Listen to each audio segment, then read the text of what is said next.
So like the number two secret is not letting the fear of either making mistakes or the fear of not being open and honest within a community and to reach out to realize that you don't have to be on your own, or fear of having an abundance mindset that, hey, although they're local and I'm sure we compete, but look, we can all win together as we help one another. And for those that are local and this community aspect, and then finding that mentor, that sage who's going to be able to pour into you as well, who's been where you're at, and being willing to be coachable and learn from them. Is that a fair summary of that one, Dr. Jim Rachor? That's perfect. That's perfect. And I think within any practice business, you find what you'd like to do and what you don't like to do. You refer that out. You find the who for the what. And I think that's one thing I learned myself is I didn't like during certain procedures or what have you. You find that person that can do that as well. But okay, let's dive into that, right? So maybe that's the number three secret, is finding what you really like to do and what you don't like to do. Welcome everybody to the Build It to Billions podcast, where we guide successful entrepreneurs and investors on their journey from millions to billions. So we believe the key to scaling and compounding your wealth and life starts every single day with the mindset and practice of stewardship over ownership and applying billionaire biblical principles. Our ultimate goal is to help you scale and compound your wealth and life so you can give more all the way to help MVPs. My name is Brett Swarts, and I'll be the host today. In each and every episode, we're joined by some of the world's top entrepreneurs, millionaires, and billionaires, and they share their story, insights, wisdom with us so we can all grow and compound our wealth and life so we can make a bigger impact. I'm excited about our next guest. He's out of the great state of Michigan.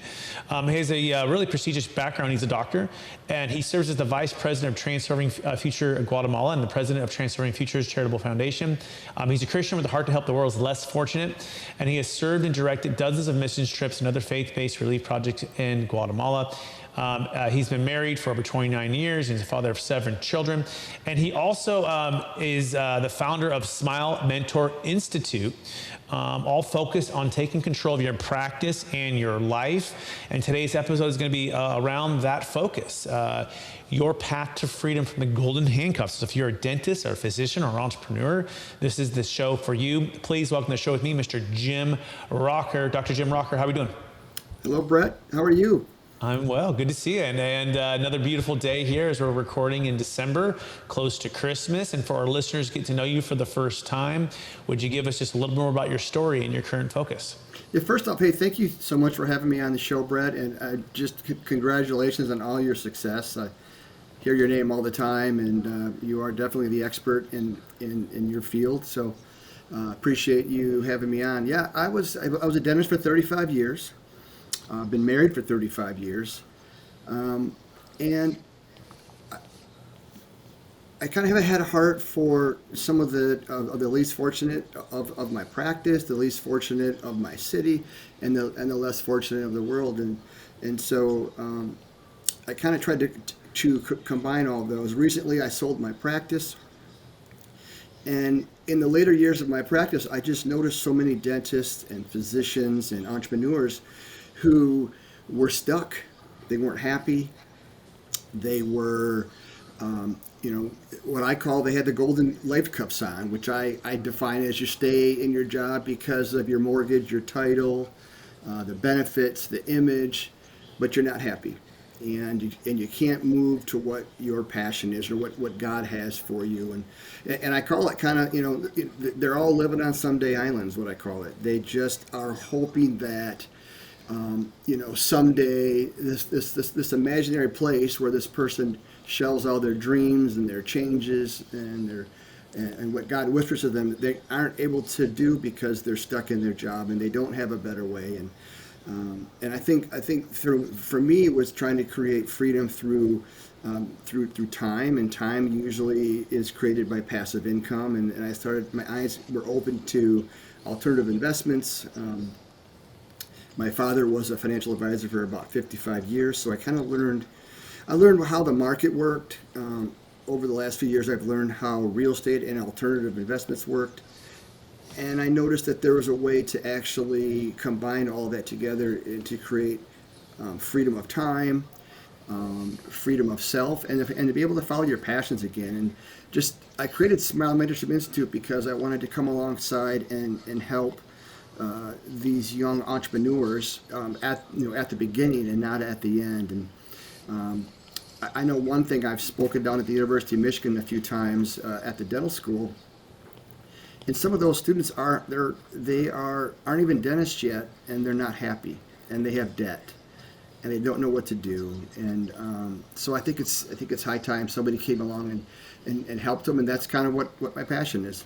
Amazing. By the way, you can learn more about Dr. Jim Rachor. It's spelled Rachor, but it's pronounced Rachor by going to smilementorshipinstitute.com. That's smilementorshipinstitute.com.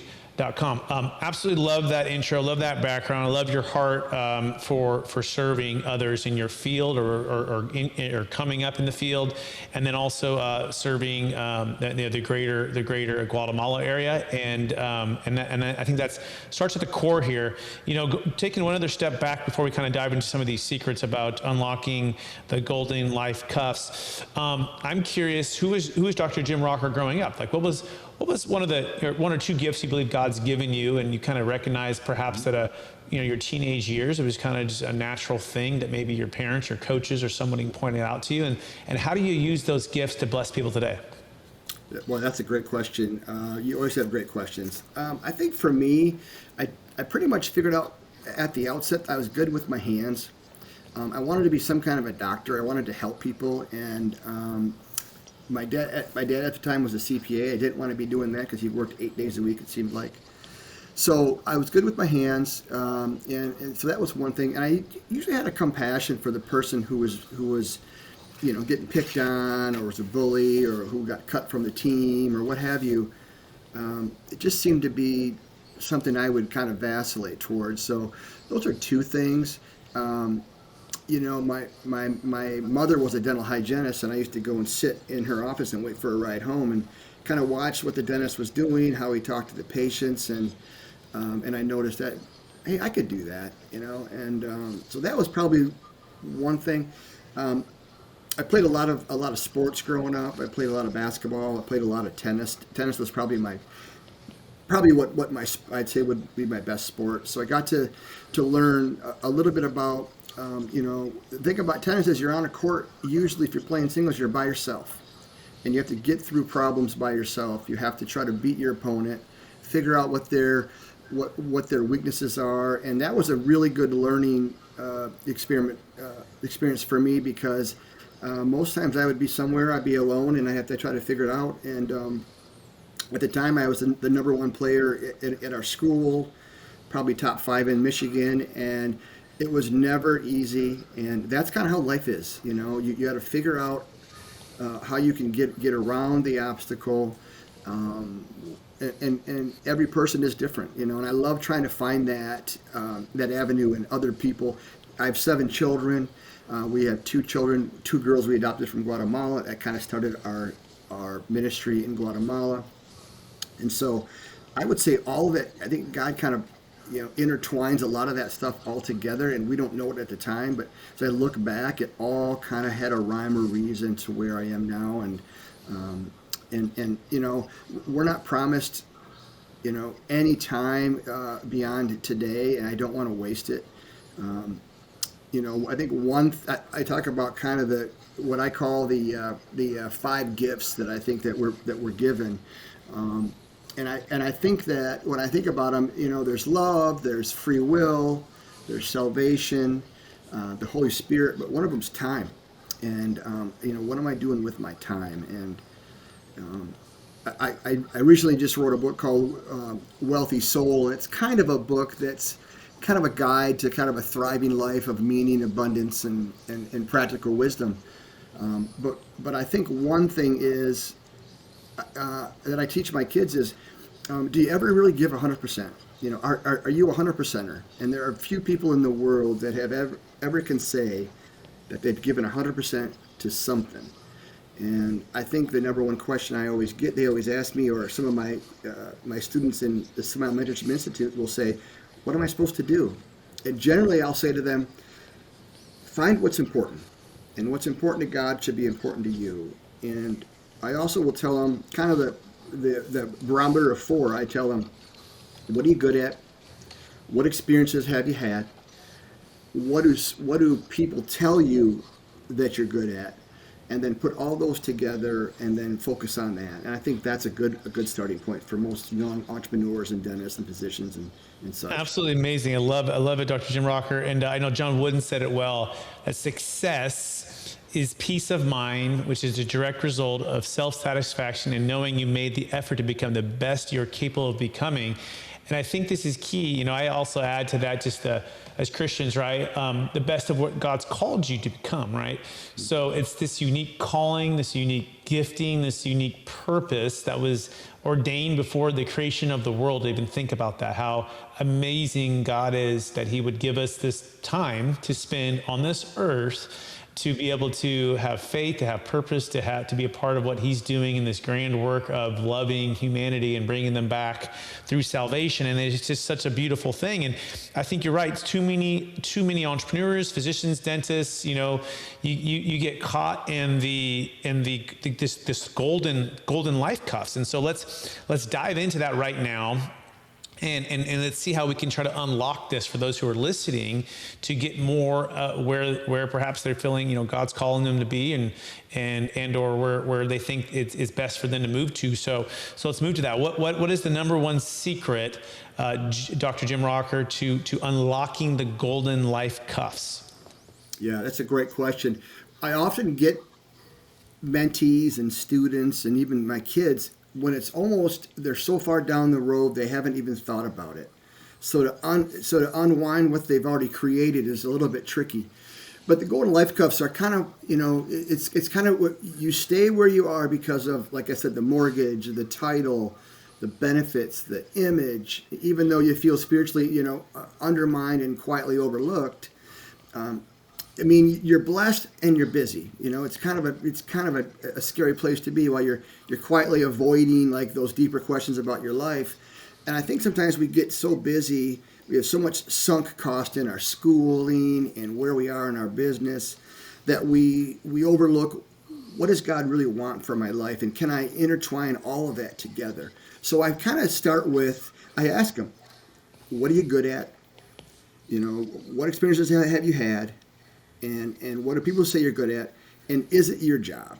Is it what you're doing now? Or how can you pivot or have an inflection point to switch and change your life to follow your passion as your job? And, we talk about, the younger people, I talk about creating a backpack business where you can, maybe over time own some real estate, create some passive income, and do and go where you would like to be, and your business is in your backpack.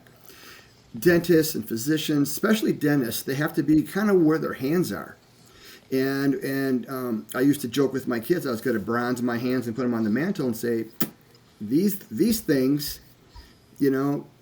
are making the money. But really, I think that's a cage that we put ourselves in. And I think we have the key to that. So I think really it's starting with the reflection on, where does God want me to be? Have I prayed about it? Have I talked to, in my book I talk about, it's really smart to find a kind of a board members of friends. I call them your level 7 friends. Try to find in your lifetime 7 people that are what I call a level 7 friend that you can run these things by.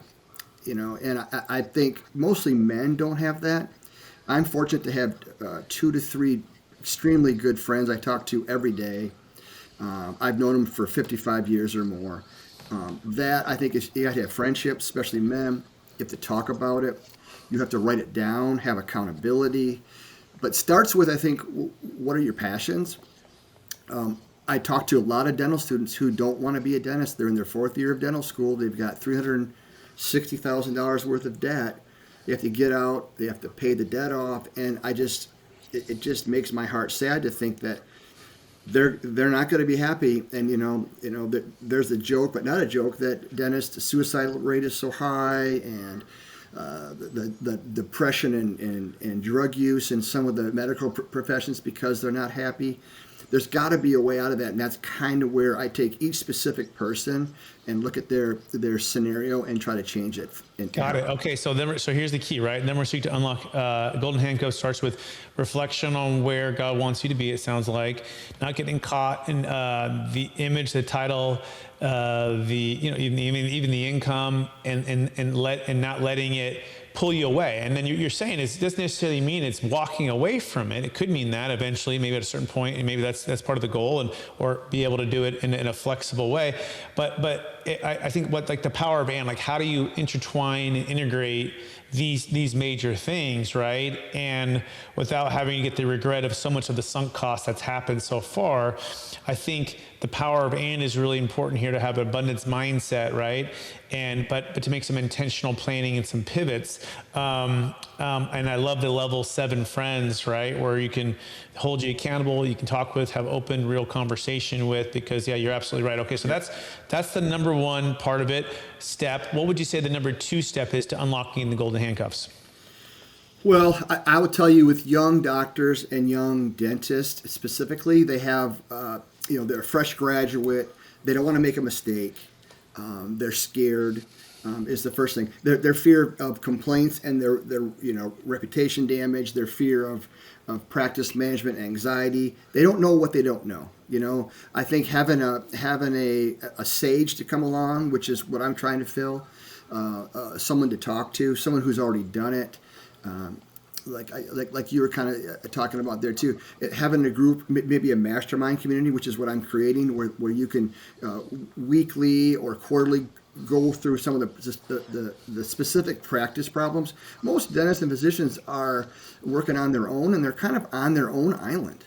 They're trying to pay their bills. They're trying to be a great caregiver, but they're also alone. So I think that's the biggest thing, is reach out to people that can help you. It's probably number 1, I think, but doing it sooner than later. I don't see any of the dental schools talking about business acumen, a community outside of maybe the dental association. Most dentists, doctors don't want to talk to somebody in their city because they're the competitor, right? So having that avenue, I think, which we create in Smile Mentorship Institute, is a safe space to be able to talk about some of the day-to-day problems that they have. Staffing, or they could have a problem with a patient, or or what have you. So that's probably the most granular I can get down to. Also, we talk about, educating yourself outside of your medical dental books. What are you reading? And as a lifelong learner, I think that's number 1, is the more you learn, the more you read. I think you put those in your toolbox, and you can use those, down the road. There's always going to be problems at work. I think there's always going to be problems in a practice or in a business. But finding someone who's already done it, or maybe has a way to help you, that right there is a way to take that anxiety level down. It's just sort of like you. I mean, you're the expert in what you do. You can help take away a lot of the anxiety with taxes, and nobody knows about it until you tell them. And you've taken away so much anxiety for so many people. So really appreciate what you do as well. Excellent. Yeah. So I thank you, Dr. Jim Rocker. Appreciate that. By the way, learn more about Dr. Jim Rocker by going to his website, which is smilementorinstitute.com, smilementorinstitute.com. Take control of your practice and your life, your path to freedom from the golden life cuffs. And he's got the courses, he's got the mastermind, and he's here to help. And so, which is great. So I think the number 2 secret is not letting the fear of either making mistakes or the fear of not being open and honest within a community, and to reach out to realize that you don't have to be on your own, or fear of having an abundance mindset that, hey, although they're local, and I'm sure we compete, but look, we can all win together as we help one another. And for those that are local, and this community aspect, and then finding that mentor, that sage who's going to be able to pour into you as well, who's been where you're at, and being willing to be coachable and learn from them. Is that a fair summary of that one, Dr. Jim Rocker? That's perfect. That's perfect. And I think within any practice business, you find what you'd like to do and what you don't like to do. You refer that out. You find the who for the what. And I think that's one thing I learned myself is I didn't like during certain procedures or what have you, you find that person that can do that as well. But yeah, Okay, let's dive into that, right? So maybe that's the number 3 secret is finding what you really like to do and what you don't like to do, what maybe gives you energy, what doesn't, what you can refer out, and being honest, maybe not being, not feeling like the pressure having to be all things within that field, right? To all people, but how did you walk us through the mindset and the practice of actually transitioning to that and being aware of that? So I guess awareness would be the first step of that. But how did you do that, Dr. Jim Rachor, over the years? Because let's talk about your practice and how successful it was. Why don't you walk quickly through that and how you transition a lot of the stuff to refer out? Yeah, that's a great question. I mean, for me, I had a very large practice. We had over 5,500 active patients, which means they're in your office within the last 18 months.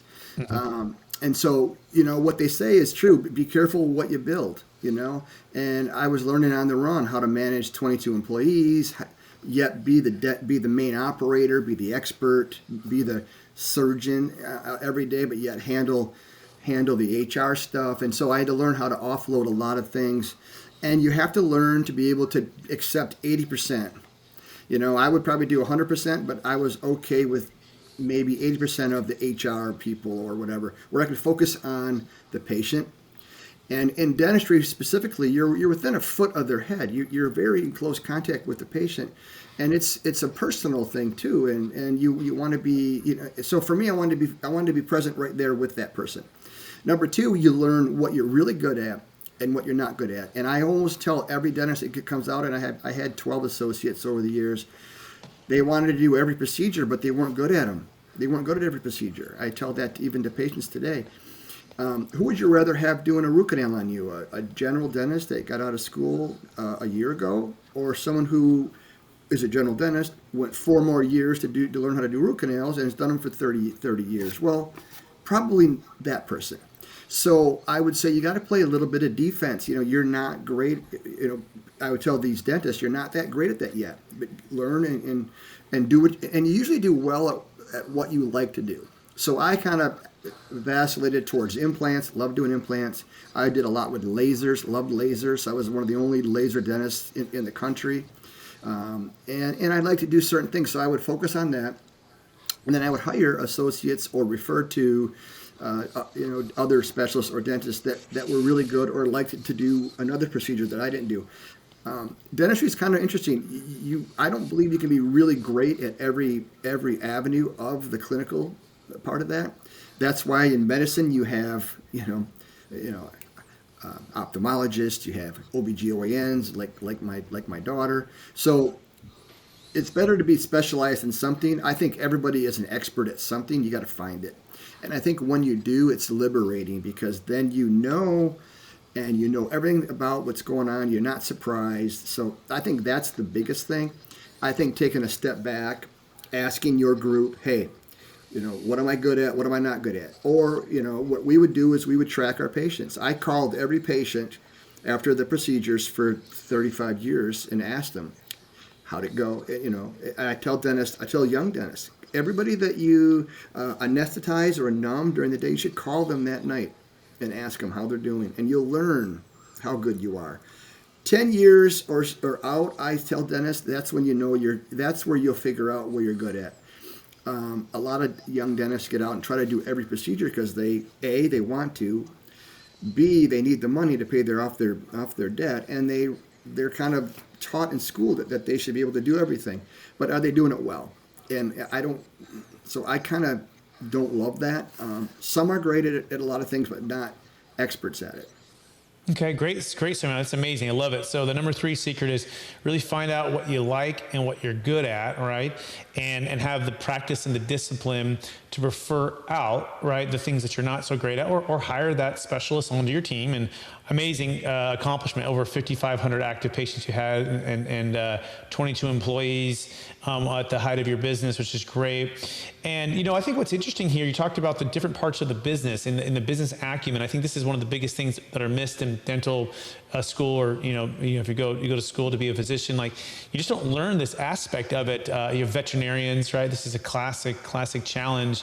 You're drawn to the science and the medical aspect of it, but you just don't get the training, and you're maybe not the best at it. And so by the way, there's 8 parts of a business. I'm even learning this now as the person who runs Capital Gains Tax Solutions and has these businesses and helps to manage all of these trusts, which are basically little mini businesses. And I just want to bring this to everyone's attention. Like, most people think about maybe marketing, sales, operations, finance, but it's actually even more than all. You want to get even more granular, right? There's marketing, sales for sure. There's fulfillment. There's customer service. There's human resources. There's operations and IT. There's admin, and there's finance, if you really want to get granular here, right? And you kind of have, as a CEO, you want to be the person on top with the strategy, and that's helping to bring all of these departments together, right? Yep. And then below that, you might have like a CMO, Chief Marketing Officer, and they do like marketing and sales. And then below that, you might have a Chief Operating Officer, which does helps to oversee fulfillment, customer service, HR, operations. And then you have it's like a CFO, like a Chief Financial Officer, that is like admin and finance. And so this is I think a more comprehensive way to view this, and figuring out ways to collaborate within the team to make it cohesive. And you see how quickly it can become overwhelming for a young dentist or physician or entrepreneur who's pursuing this path of something they love, but quickly they get caught in all of these different areas, wearing all of these different hats. And there's a saying, one of my mentors named Rory Vaden, he says, diluted focus gets diluted results.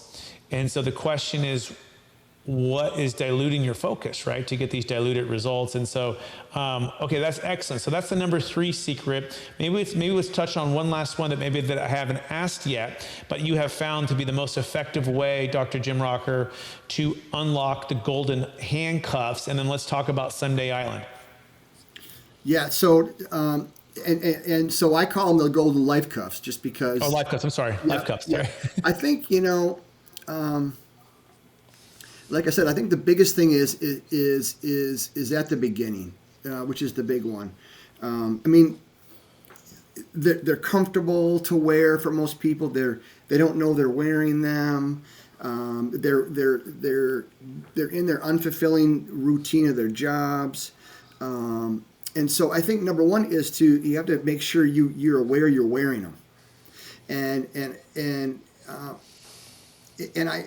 I almost kind of laugh when I see people wearing them. I'm almost like, oh, you just can, these cuffs are promising you freedom and security, and they're often the result, of people just delaying their dreams or their passions for some distant future that may never come. And that's Someday Island. These people, just to shift to that, is that imaginary place that, that they think about, that they're going to get you, but they never do it. I say you flip those. You get intentional about your goals and dreams.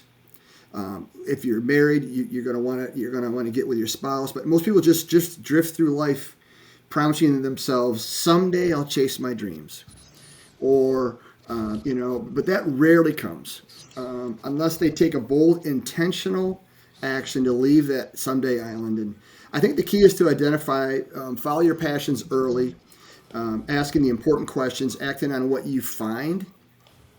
Don't postpone what matters and don't wait for someday to arrive. That's the biggest thing. The golden Lifecuffs, I think they're kind of intertwined.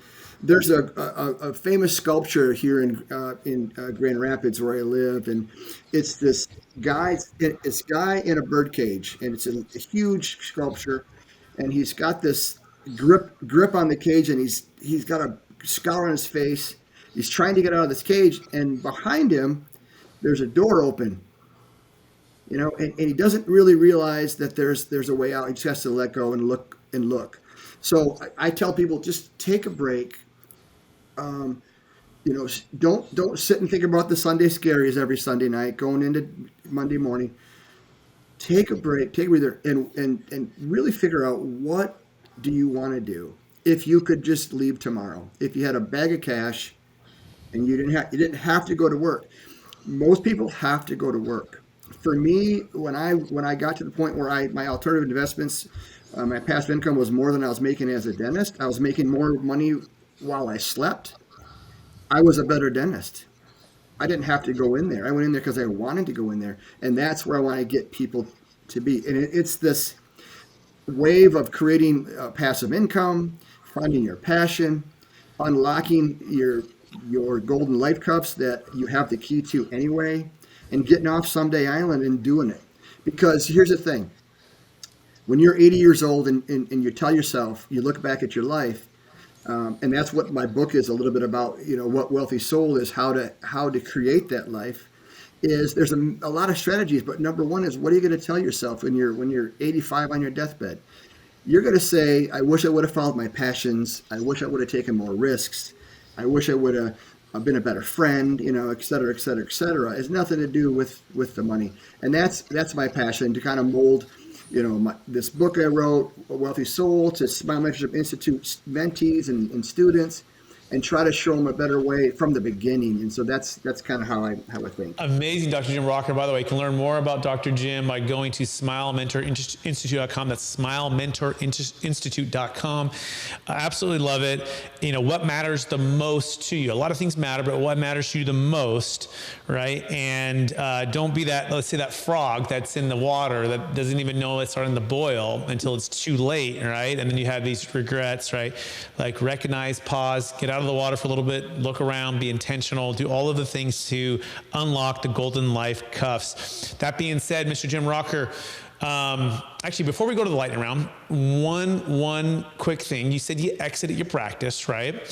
We've had the chance to spend some time together in the 100X mastermind with Mr. Lloyd Reeb, Mr. Don Winter, and such. And just kind of a little quick plug. I build capital gains tax exit plans for dentists, for doctors, for entrepreneurs who are exiting large businesses, Bitcoin, real estate. But I'm curious. You exited your big practice, right? And did you do any capital gains tax planning, or do you have any thoughts or feedback for those who might be listening?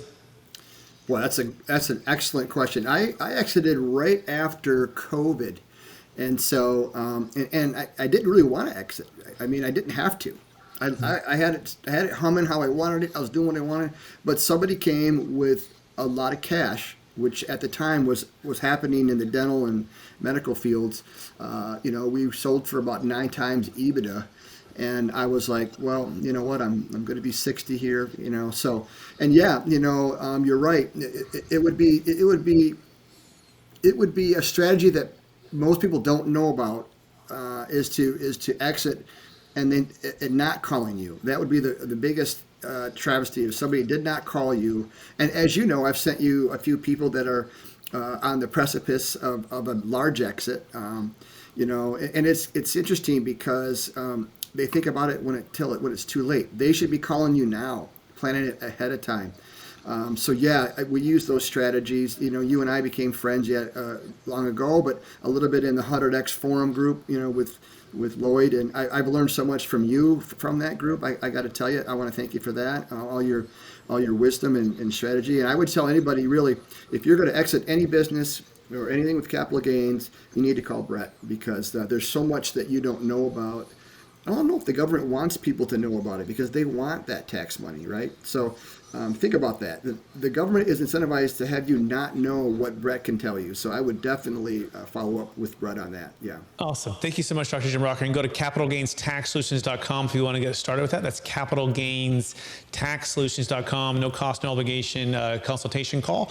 Do you need to have $1 million net proceeds, $1 million gain, big enough transaction to exit? And it could be Bitcoin, it could be a business, it could be real estate, it could be a dental practice, veterinarian, really any asset of any kind. Go to capitalgainstaxsolutions.com. That being said, let's jump on the lightning round. Mr. Jim Rachor, number one question. What's that, maybe a top book you've recommended the most in the past year or so? Well, you know that we both like the Sage Stage by Lloyd Reeb, and of course, Building an Elite Career by Don Winter. Definitely agree. But I would add into there Tax-Free Wealth by Tom Wheelwright, if you want to, and I think there's a book called Outlive by Dr. Peter Attia. And then one I really like is a book called Success Principles by Jack Canfield. Those are my big ones right now. And then anything Jim Collins and what have you. Amazing. Question number 2. What are you most curious about right now? Wow, good question. You know what? It's kind of funny. I'm most curious about everything, almost painfully so. I'm restless like Benjamin Franklin. I want to learn everything, like Charlie Munger. But I wonder how freedom and joy is unlocked when we stop chasing status and start asking better questions. Like, Awesome. who am I becoming? Who am I helping? Am I investing my hours ways that I'll respect myself later? All that kind of thing. Love it. Question number 3, number 1 leadership quote or theme that you strive to live by. Ooh, leadership quote. I would say, kind of on a funny side of it, every day's tax day. I tell all my students, every day's tax day. How can you mitigate taxes every day? I think everything rises and falls on leadership is another one. I think exchange what's valuable for what's priceless. And then one from our friend and yours, structure is freedom. That's from Don Wenner. I like his. Love it. Yeah, I think you might have said, don't exchange what's valuable for what's priceless, right? Just reverse order on that. Oh, yes. And the last question is really the heart of why we're here, right? And I think it's your heart too for what you've done with your life and your career and your family, which all has to do with stewardship, right? So what's the best way, Dr. Jim Rocker, that you practice a stewardship mindset and heart? And what does that mean to you with your life and your career? Gosh, great questions, man.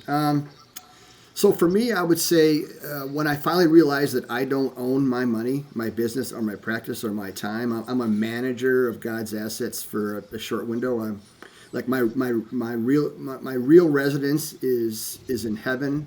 I'm here on temporary assignment when I realized that. But I think ownership grips tightly and says, this is mine. But stewardship asks us, what does God want done with this money, day, opportunity, whatever, for the kingdom, for my family, and for the least of these. But I think money is a barometer of people's faith, and in my book, A Wealthy Soul, it structures businesses and investments and family offices and such, so that cash flow influence and margin multiply into service, generosity, legacy, and not just a lifestyle thing. I think it's a barometer, but I think that's what it is. You gotta look at them and know that there is a difference. Awesome. Dr. Jim Rocker, it's been an absolute pleasure and an honor to be able to spend some more time with you and to be able to learn and glean your wisdom and insights that you've helped us in the last 35 minutes or so. I want to encourage you to keep using your gifts and the gifts of working with your hands, but now also with your mind, with the wisdom of all of it to help others, unlock the golden life cuffs as well. Continue to mentor and teach, right? Being the sage part of where you're at in life and to help those, live without regrets, right? And live a life on purpose with intentionality. Can't wait to continue to see what you're going to do and help others in your field and in the fields of entrepreneurship and dentists and physicians. For our listeners who want to get in touch with you one last time, and also I'm excited about our pickleball championship that hopefully we'll take one day at any of the DLP conferences near you. We had a couple tournaments so far and we've been real close. But for our listeners who want to get in touch with you one last time, Dr. Jim Rocker, what's the best place for them to find you? Yeah, I would say SmileMentorshipInstitute.com is the website. We're working on the site, so it's going to change here pretty soon. You could always email me personally. That's jmrdds90@gmail. You can do that as well. Or SmileMentor at gmail.com would be awesome as well. So, and thank you so much, man.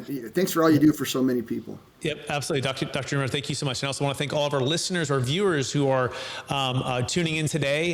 It's such an honor and a pleasure to be able to spend some time with you. And I want to encourage you to each take some action today on what Dr. Jim Rocker has talked about with intentionality. And we're on this journey with you to scale it from millions to billions so we can give more all the way to help MVPs, the most vulnerable people in this world.